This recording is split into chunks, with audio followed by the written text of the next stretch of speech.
Diplomat's Archives, Hidden Stories.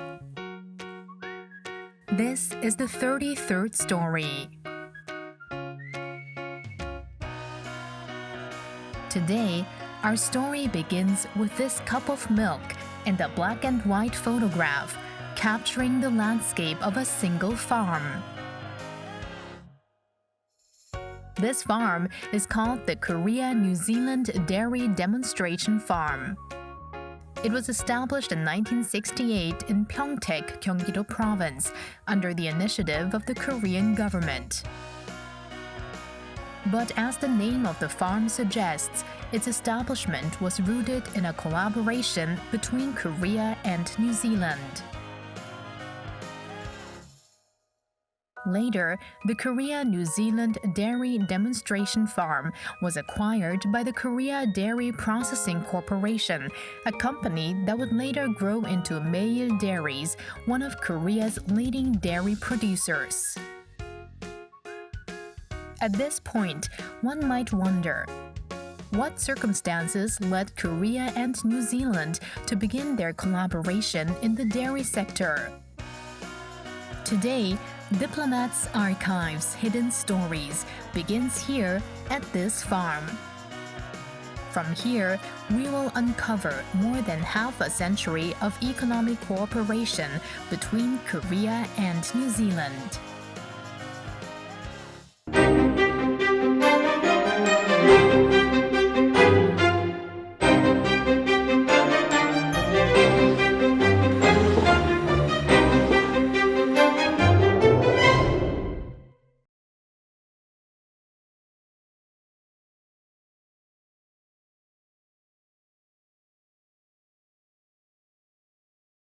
Our first step was to hear more about the Korea-New Zealand Dairy Demonstration Farm.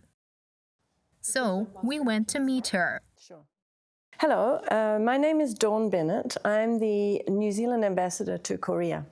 So, New Zealand established alongside Korea a dairy demonstration farm in Pyeongtaek in 1968.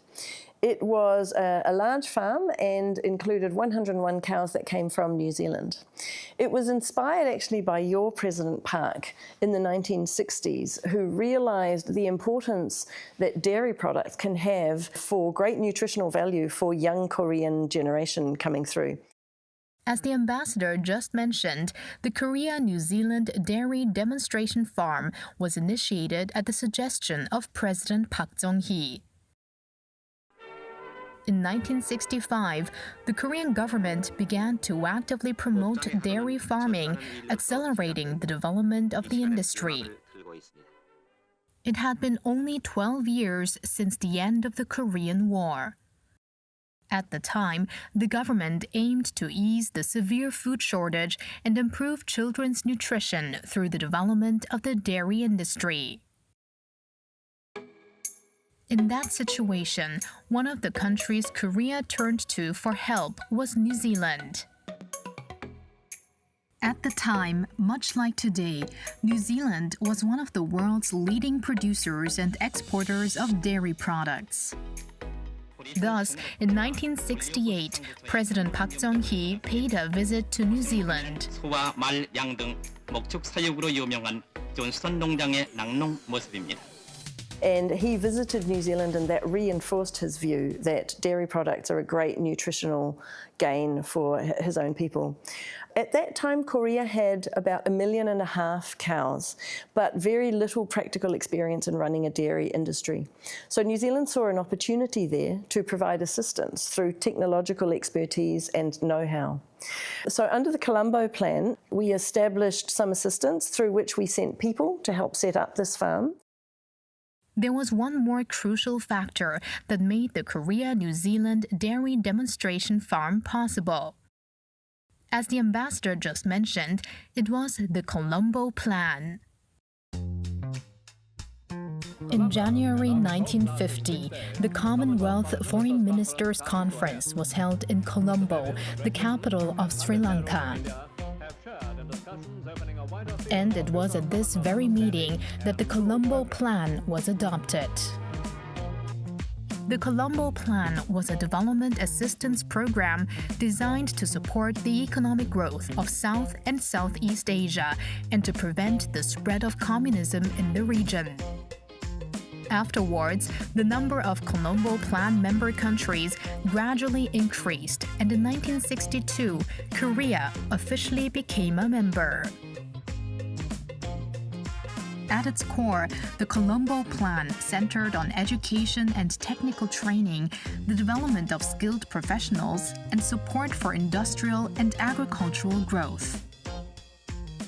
The goal of the Colombo Plan was to foster development through educational assistance and also capital assistance.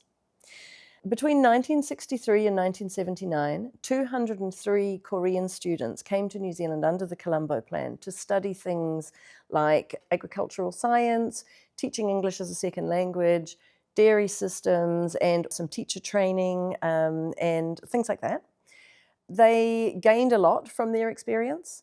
To be honest, they also gave a lot. So New Zealanders learned a lot from the presence of these Korean students in New Zealand about the diversity of people and cultures. And through those links, we understood a lot more about New Zealand and built deeper people-to-people connections, which we're still drawing on today between our two countries. In this way, the Colombo Plan played a central role in the establishment of the Korea-New Zealand Dairy Demonstration Farm. So how exactly did the farm get started? Let's take a brief look at its history.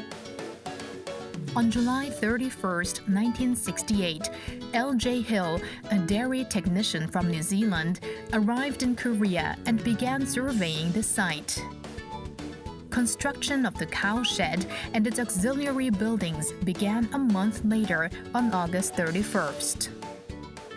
The work was completed on December 23rd of that year, and on February 14th, 1969, the Korea Dairy Processing Company, the predecessor of Mail Dairies, was established and took over the farm operations. Then, on April 12, 1969, Korea and New Zealand exchanged a Memorandum of Understanding regarding the establishment of the Korea-New Zealand Dairy Demonstration Farm.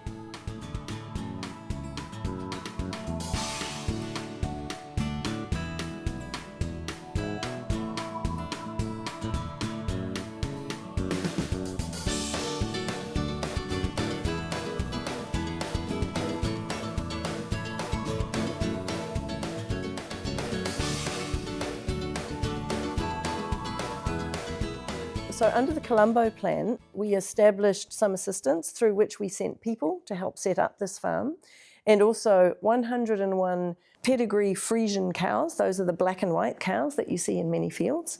And we also provided ongoing processing technology and livestock and training to Korean people who also came to New Zealand to learn things related to the dairy industry. So for example, they studied veterinary science, pasture management, farm management, cheese production, things like that were relevant to the dairy industry. And this participation in the farm provided more really strong people-to-people connections. I have heard that some of the New Zealanders who came to Korea to work on the dairy farm brought back to New Zealand with them great stories of the inspiring, hard-working ethos they had seen in the Korean people and the willingness to sort of do good industry and work really hard. On January 28, 1970, 101 dairy cows arrived from New Zealand. With their arrival, the Korea-New Zealand Dairy Demonstration Farm finally took shape as a fully functioning farm. At this point, we wonder, how was the Korea-New Zealand Dairy Demonstration Farm actually operated at the time? To learn more about the situation at the time, we met with a person who joined Mail Dairies, the successor of the Korea Dairy Processing Company, in 1974 and worked there for 33 years. 1974년에 3월에 입사를 해가지고요. 33년 근무했습니다.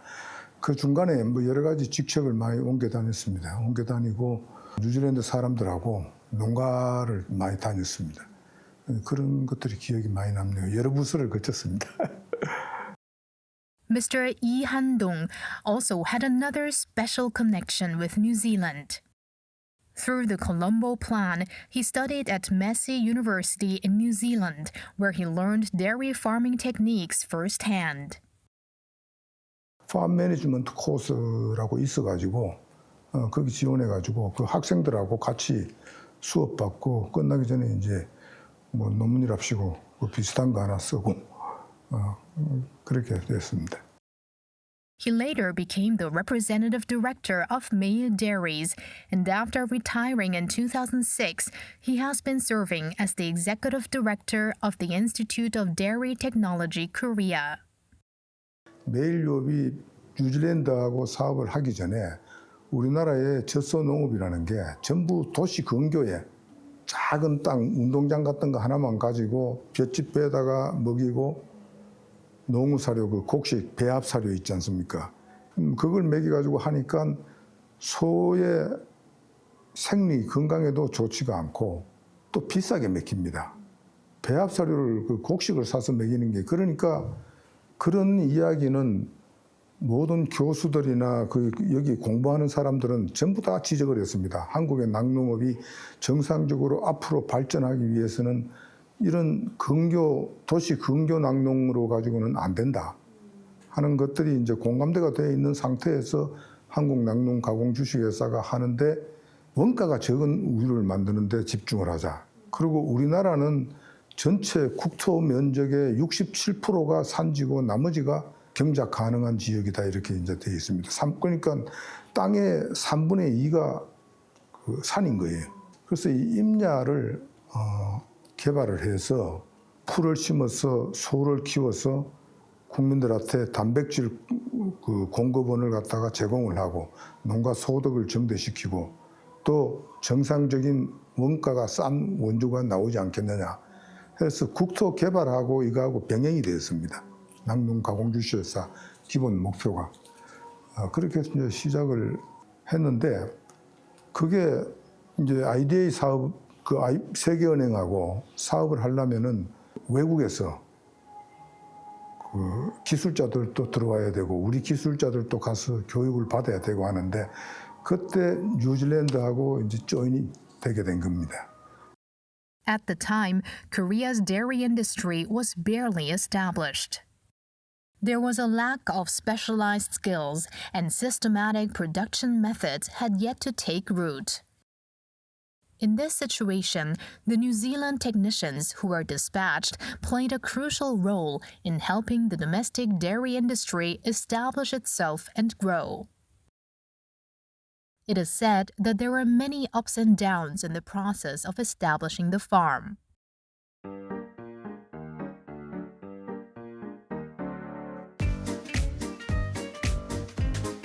Now the land has become a lush, expansive pasture, but before it was reclaimed, the area of the 평택 demonstration farm was a hill covered with 10 to 20-year-old Regita pines. We cut down all the trees, plowed the land, and turned it into pasture. With nothing but our bare hands and shovels, we pushed forward with a pioneering spirit, determined to build the foundation for a thriving dairy industry. In the early days, after overcoming countless hardships and cultivating the pastures, the local residents would come and cut the grass as they pleased. To them, the grass was worthless. Bethel, a New Zealand expert sent to the farm, was especially strict about protecting the grass. He didn't hesitate to catch those who cut it, load them and their bundles of grass into a vehicle, and take them straight to the police station, not just once or twice. The exchanges between the farm staff and the grass thieves always followed the same script. You've plowed and cleared all this land, and for what? Just to grow grass? It's to feed the cows. You could just put the cows in the barn and give them fodder or grass. Why bother cultivating all this land, working day and night? Because that's how you get the best milk.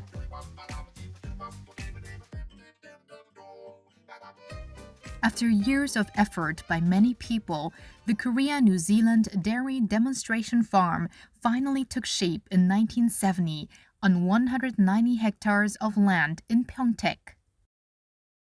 At its peak, the farm produced an impressive 3,000 kilograms of raw milk per day. And it didn't just raise cows. It also served as a training ground for students and farm managers. From 1969 and over the course of about 10 years, 14 New Zealand experts passed through the farm. They taught techniques in dairy farming, pasture development, dairy processing, and overall farm management, training a total of 2,874 students. 한뉴목장 할 적에 뉴질랜드가 콜롬보 플랜으로 50만 불을 지원을 했습니다. 땅은 정부에서 산 땅이고 거기 축사도 짓고 뭐 여러 가지 농기구도 사고 트랙터도 하고 이제 그래 하기 위해서 처음에 30만 불 했다가 모질해 가지고 20만 불 추가해서 50만 불로 그걸 해서 하고 축사를 짓고 차규사를 짓고 할 적에 교육 시설을 같이 했습니다. 뭐 교육 시설하고 그래야 요즘처럼 이렇게 좋은 건물은 아니고 군대 막사처럼 간이 막사처럼 그렇게 해가지고 이제 뭐 목부반, 경영자반 그렇게 나눠가지고 또 낙농 지도자 교육하고 뉴질랜드 목장장이 와가지고 목장 일도 하고 교육도 하고 그랬습니다. 콜롬보플랜으로 해서 교육생이 가기도 하고 뉴질랜드에서 와서 가르쳐 주기도 하고 이제 그런 일이 이루어졌는데 우리가 이상적인 낙농의 틀을 갖다가 배우게 된 겁니다.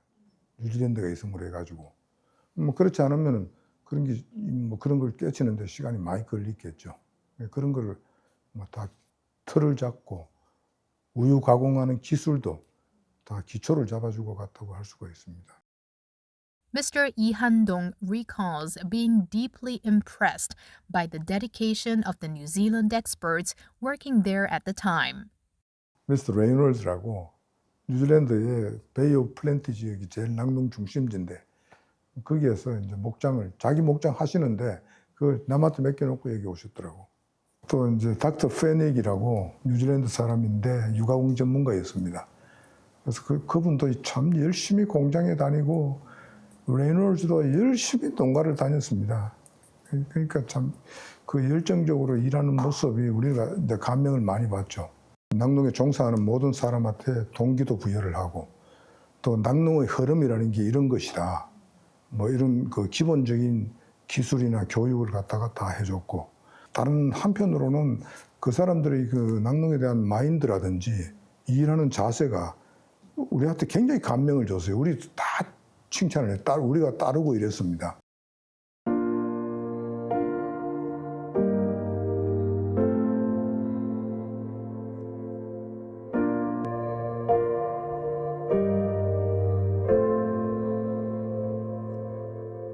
지금 세월이 오래돼가지고 지금은 돌아가신 분도 많다고 들었고 10여 년 전만 해도 그 사람들이 한국에 왔습니다.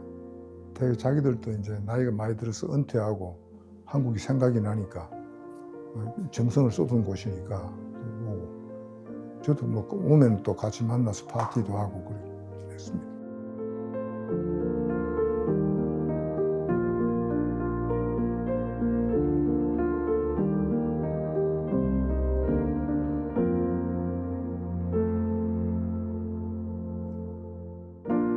The agreement for the Korea-New Zealand Dairy Demonstration Farm, which began in 1968, came to a successful close in 1975.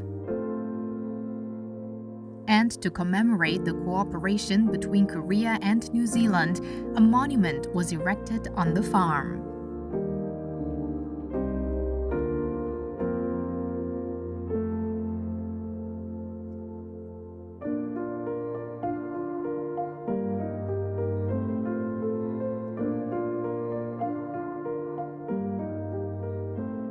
the Korea Dairy Processing Corporation, which operated the Korea-New Zealand Dairy Demonstration Farm, changed its name to Mail Dairies in 1980 and grew into a comprehensive dairy company. Today, it continues to stand as one of Korea's leading dairy brands.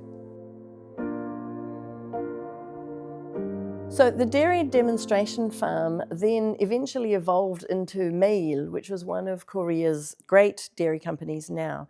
We're very proud of the fact that this joint venture that we started with Korea has turned into such a good company producing really high quality dairy products and with a really strong commitment to increasing the health of Korean people through providing good quality dairy products. Although the Korea-New Zealand Dairy Demonstration Farm operated for only a short period, the combination of New Zealand's expertise and Korea's passion brought significant development to Korea's dairy industry. And about half a century later, economic cooperation between the two countries reached a new stage. The Korea-New Zealand FTA entered into force.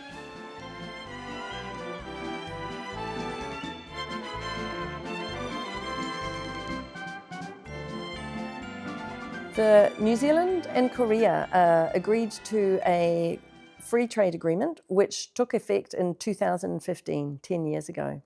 We already at that time had a very strong trade history, but we felt that we could do more together. And so we agreed to launch a free trade agreement to grow both of our countries' prosperity. And through the free trade agreement, we have managed to deepen our economic integration and our partnership links and our education links as well. The earliest recorded trade between Korea and New Zealand dates back to the mid-1960s. At the time, Korea exported light industrial goods to New Zealand, while New Zealand sent wool, timber, and dairy products to Korea. And after 2000, recognizing the need for an FTA, Korea and New Zealand began a joint private sector study in 2006 to prepare for its conclusion. After a total of 9 rounds of official negotiations, the Korea-New Zealand FTA was officially implemented in 2015. Since the Korea-New Zealand FTA came into force, trade between the two countries has increased significantly. In 2015, when the FTA came into force, trade between the two countries totaled $2.488 billion. As of October this year, trade has already exceeded $3.983 billion, nearly doubling over the past 10 years. Our team decided to speak directly with an expert to take a closer look at the specific changes that have occurred since the Korea-New Zealand FTA came into force. 코트라 오클랜드무역관장 조은범이라고 합니다. 우리나라 기업의 뉴질랜드 시장 개척 및 이제 진출 지원을 담당하고 있습니다. The Korea Trade Investment Promotion Agency, or KOTRA, is an organization that supports Korean companies in overseas expansion, trade, and investment. 일단 뉴질랜드와의 이제 교역액이 외형적으로는 엄청나게 크게 늘었습니다. 2015년에는 교역액 수준이 약 25억 달러, 미국 달러 기준으로 수준이었는데 2024년에는 49억 달러였으니까 거의 배 가까이 성장을 했거든요. 특히 이제 수출 증가폭이 수입 증가폭보다는 훨씬 컸고 그만큼 이제 무역 흑자도 많이 늘었습니다. 일단 뉴질랜드 시장에서 이제 FTA가 발효하기 전인 2015년에는 뉴질랜드에서 이제 우리나라가 뉴질랜드 교역 대상국가 순위에서 중국, 호주, 미국, 일본에 이어서 5위였었거든요. 근데 이제 FTA 발효하고 나서 10년이 지난 작년에는 우리나라가 이제 교역액이 2배 정도로 늘면서 일본을 제치고 교역국가 4위로 이제 뉴질랜드의 주요 교역국가로 이제 자리매김하고 있는 그런 이제 상황이고요. 뉴질랜드는 참고로 이제 일본과는 양자 FTA는 이제 체결을 하지 않고 우리나라와는 이제 양자 FTA를 체결을 했기 때문에 그런 FTA 체결 효과가 실제로 있는 것으로 보입니다. As of 2025, Korea's main exports to New Zealand are automobiles, electric vehicles, and petroleum products, while New Zealand's main exports to Korea are processed livestock products, aluminum, and timber. Furthermore, since the Korea-New Zealand FTA came into effect, investment barriers have been lowered, leading to a significant increase in the number of Korean companies entering the New Zealand market.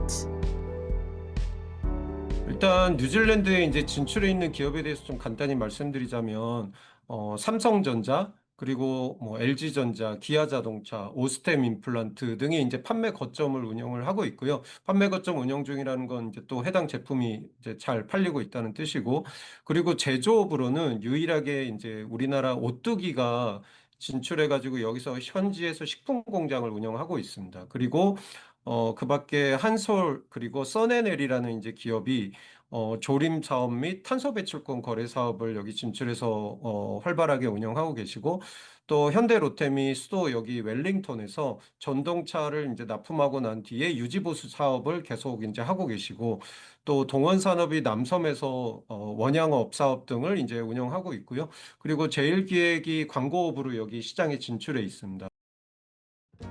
Since the Korea-New Zealand FTA came into effect, one New Zealand product has seen a particularly massive surge in exports to Korea. That product is wine. In fact, as of 2015, New Zealand wine held less than 1% market share in the Korean imported wine market. But as of this year, that share has jumped to approximately 12%, ranking 5th overall. Our team visited a wine curation shop located here in Seoul.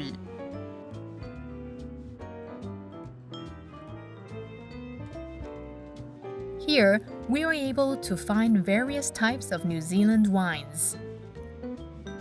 According to the store representative, New Zealand wine ranks 4th in popularity among all countries.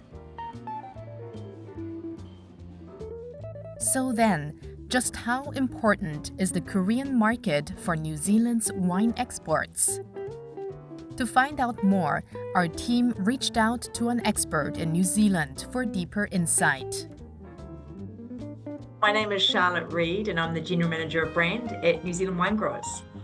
Since its establishment in 2002, New Zealand Wine Growers has served as the representative body of the country's wine industry in the global market. Today, it brings together more than 700 wineries and 600 wine growers as active members. We have 5 key export markets that New Zealand Wine Growers has primarily focused on. Our number one market is the US, followed by the UK, Australia, Canada, and then most latterly China. So 5 key export markets. And just recently, South Korea has just overtaken China as our 5th largest export market, and exports to South Korea as of the end of September this year reached 50 million New Zealand dollars worth of exports, and that represents a lift of 92% in value year on year. The volume has also lifted, and our volume increase is sitting over 100%. So there is a lot of excitement amongst our New Zealand exporters to the South Korean market, and I would say that very much the Korean-New Zealand FTA has contributed to that strong growth.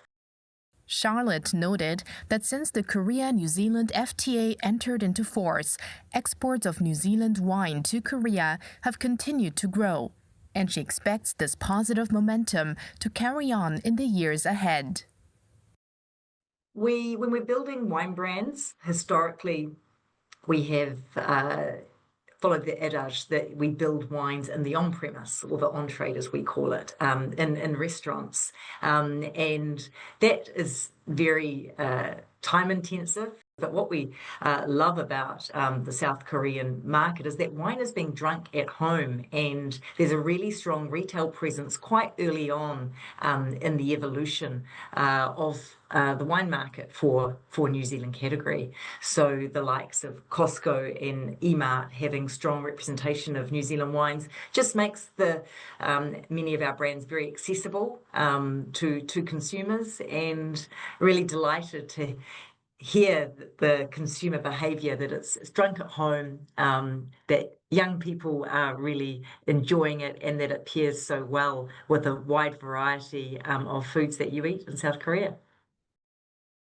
Building on the success story of the Korea-New Zealand FTA, the two countries are now preparing to move toward their next chapter of future growth. Now, 10 years on, while it's been a great success, we feel that we can also do even more together. So New Zealand is very interested in exploring the possibility of an upgrade to the free trade agreement to modernise the deal and just keep it at the very top level of our best free trade agreements in the world. Beyond modernizing the FTA, Korea and New Zealand have also completed preparations to elevate their bilateral relationship to the next level. During the Korea-New Zealand summit held on the sidelines of the APEC Economic Leaders Meeting in October 2025, the two leaders agreed to upgrade the partnership to a comprehensive strategic partnership. Moving to a comprehensive strategic partnership is a significant move that basically, at a time when the international environment is less stable, it's a signal that we share commitment to certain things. So we share values, we share a commitment to the multilateral rules-based order, we share a commitment and an interest in defending a number of multilateral organizations. The comprehensive strategic partnership takes our relationship beyond our currently very strong defence and economic ties. It will provide a framework for deeper integration in a number of areas. So, for example, there will be new initiatives on economic security, critical minerals partnership, also a joint science program, and that will cover things like Antarctic cooperation, our joint interests in carbon conservation, and also quantum technology. We will also, under that, be pursuing even more integration on and cooperation on smoother regulatory cooperation. In 1968, on a stretch of barren land, Koreans and New Zealanders planted the seeds of cooperation, together with 101 dairy cows. Over the decades, countless forms of collaboration continued to take root, and together they would eventually bear fruit in the form of the Korea-New Zealand FTA. Like this, the scenes of cooperation we witness today, each small change accumulating over time, will grow into new possibilities for the future. The Comprehensive Strategic Partnership will also allow for an even deeper level of people-to-people connections and educational and tourism exchanges. Now, for me personally, these people-to-people links are particularly important because I feel they are the root and the basis of all of our bilateral interactions between our two countries. We have a saying in New Zealand, a Māori whakatauki, that reflects this really well. It says, he aha te mea nui o te ao. He tangata, he tangata, he tangata. And that means, what is the most important thing in the world? It is people, it is people, it is people. From relationships built between people, the two countries' relations, including economic cooperation, have continued to deepen. And now, we stand at a new beginning, the start of a comprehensive strategic partnership. Grounded in the trust and cooperation we have built together, our two nations are poised to move forward toward a broader and more promising future. Another chapter in the shared history between Korea and New Zealand is being written at this very moment.